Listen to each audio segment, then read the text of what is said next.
أعوذ بالله من الشيطان الرجيم. سيقول لك المخلفون من الأعراب شغلتنا أموالنا وأهلنا فاستغفر لنا.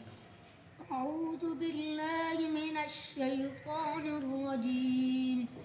بسم الله الرحمن الرحيم. سيقول لك المخلفون من الأعراب شغلتنا أموالنا وأهلنا فاستغفر لنا. يقولون بألسنتهم ما ليس في قلوبهم. قل فمن يملك لكم من الله شيئا إن أراد بكم ضرا أو أراد بكم نفعا. بل كان الله بما تعملون خبيرا.